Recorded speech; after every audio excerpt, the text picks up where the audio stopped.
The market has hit today officially an all-time high at the time we're filming this right now. Should investors be worried about this? Do you know how, I figured y'all were going to ask something like this, and I should know the exact number, but I don't.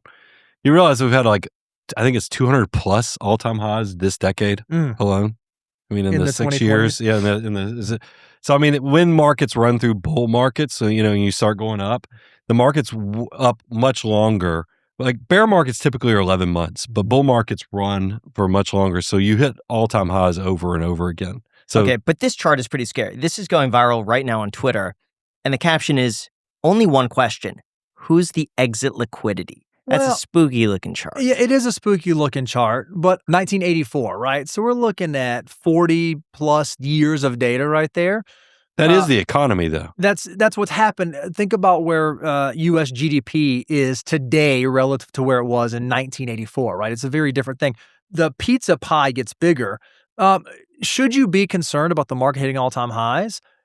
If you haven't thought about your asset allocation and having a portfolio that matches your risk tolerance, your risk capacity, and your unique financial needs, then yeah, you should be worried about that. But you should be worried about that before the market at all-time high. Warren Buffett, is famous for saying, be greedy when others are fearful, fearful when others are greedy. What you never see Warren doing is when markets hit all-time highs, he doesn't dump his portfolio. He doesn't sell his positions. He may store up additional cash when he thinks there aren't things that are attractive, but he's not being afraid. He's waiting for that moment where he actually can be greedy when the opportunity persists. So I think if you're in the right portfolio, well-structured, well thought out, right asset allocation, right asset location, if the market does go down from here 10, 20, 30, even in 2008, 37% over the course of a 12-month period, the right portfolio should be designed to weather that well for your unique circumstance. Look, I get the fact that a lot of this is concentrated in some of the biggest AI companies and technology companies right now. What I'm trying to figure out, just being honest, because we don't, by the way, I'm going to be transparent and tell you, I don't have all the answers, but you should also know everybody who tells you they do with the confidence, they Also don't. doesn't have I'm the fully in the system, and I can tell you they are probably trying to sell you something if they act like they have it all figured out. What I'm trying to figure out for myself is when you see this big run up, I'm old enough that I've been around for the personal computer coming on the scene. I've been around long enough when web, and the internet changed the world. And here we are in a new disruptive technology with AI coming on the scene. I'm trying to figure out, is this what everybody's worried about is a bubble, or are we truly at this, what Elon was alluding to, at this new disruptive side of things where efficiency and profitability gets expanded at a level we haven't seen. It's kind of like, the horse and carriage compared to what happened when you got transportation, and then take it up to another level when you got air transportation. We don't know yet. And that's the part. I trust the economics of an index fund more than I do a manager that we'll see. And plus, we're diversifying. I mean, I will tell you, I just got off I had a client meeting right before this interview where the client, when I got in the meeting, I thought he was retiring in the next 2 to 3 years. So we planned on having a lot of heavy discussions on, let's start all-time highs right now. Let's start bringing down the risk profile slightly. We're not doing apple cart turnover, exactly what Bo said, but we're going to bring it down slightly. He let me know he plans on working for many more years, so we're going to let it keep rolling. But you should make sure your allocation is good so that before something big happens, you don't have to react. You're good before, during, and after. That's what diversification is supposed to do for you.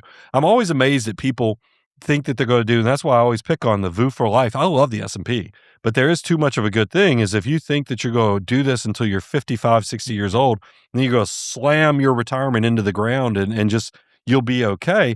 That's scary to me. I mean, and I made the analogy of air transportation on purpose is because if you flew commercially and the pilot got you up and then threw you into the ground as fast as possible, you would never fly commercial because you'd have a fear, a phobia of it. But what you want to do is you want to glide path this thing down, live your best life, and not have to react no matter what the market. Because there's already going to be weird stuff that happens to you emotionally when you leave the workforce. So you might as well make sure that your money can actually keep you safe while you're kind of going through the ups and downs of the volatility. Who do you think should manage their own portfolio? This episode is in partnership with Airbnb. Graham and I are always traveling for the podcast. We were just in Nashville filming a few episodes there, and let me tell you, the food was incredible. I had the absolute best appetizers I've ever had. There was this dough ball and these steak skin potatoes. It was incredible. But let me ask you this. Do you ever think about your place back home when you travel? When you're gone for days or even weeks at a time, you can list your space on Airbnb so it works for you instead of just sitting empty. And if you've ever considered listing your space, but you weren't sure how you'd manage everything while you're away, well, that's exactly where Airbnb's co-host network comes in. With this, you could partner with a vetted local co-host who has hosting experience and can help take care of the important details for you. A co-host can manage the reservations, communicate with guests, and handle the on-site logistics so everything runs smoothly while you're traveling. If you have upcoming travel, you probably don't think twice about your home sitting empty, but you could bring in some extra cash while you're away. I kid you not, a couple years ago, before I had all of the rooms in my house filled up with roommates, I actually listed a room on Airbnb, and the entire process was genuinely so easy. The extra cash was amazing, and I was genuinely just so surprised at the simplicity of the entire process. If you're trying to make some extra cash on the side, I couldn't recommend Airbnb more. If you're ready to host but need a little bit of help, find a co-host at airbnb.com/host. Who do you think should manage their own portfolio?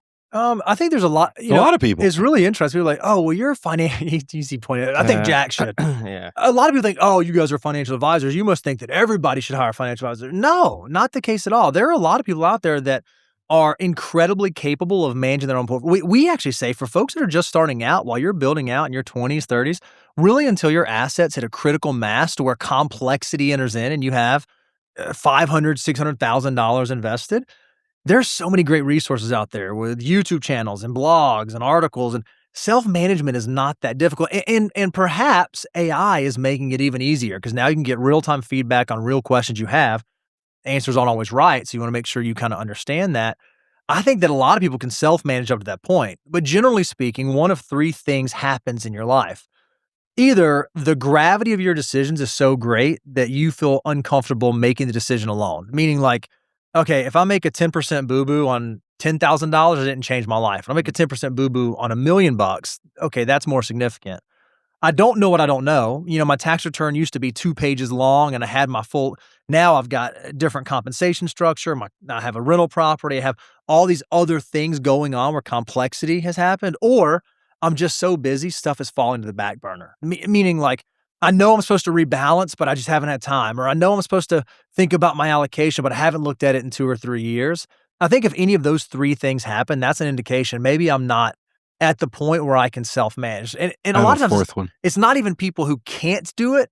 It's people who aren't able to do it based on their current station and circumstance in life. The fourth one I'll throw in there is because we have some pilots that are clients. Yeah. That I told them in another life, you should have done this for a living. Because I look at it, I mean, they become clients. Well, they prospects first. Their asset allocation, superb. Their portfolio is 10. You see they've run all the Monte Carlos. They've done all the tax planning. You're like, you guys are geniuses. You're brilliant. And then, and I'm honest enough when I was doing prospect calls with these guys, but you don't really need us. And then they let me in on, you're right, but I'm worried what happens when I'm dead. And I'm getting old enough that I don't want my wife or my spouse to be concerned about who takes us out. So we've actually had people hire us who were doing a superb job of self-management, but they just wanted we were their insurance policy in case they left, and they wanted to make sure their spouse and their children had somebody in the background that could, that thought like they did about money.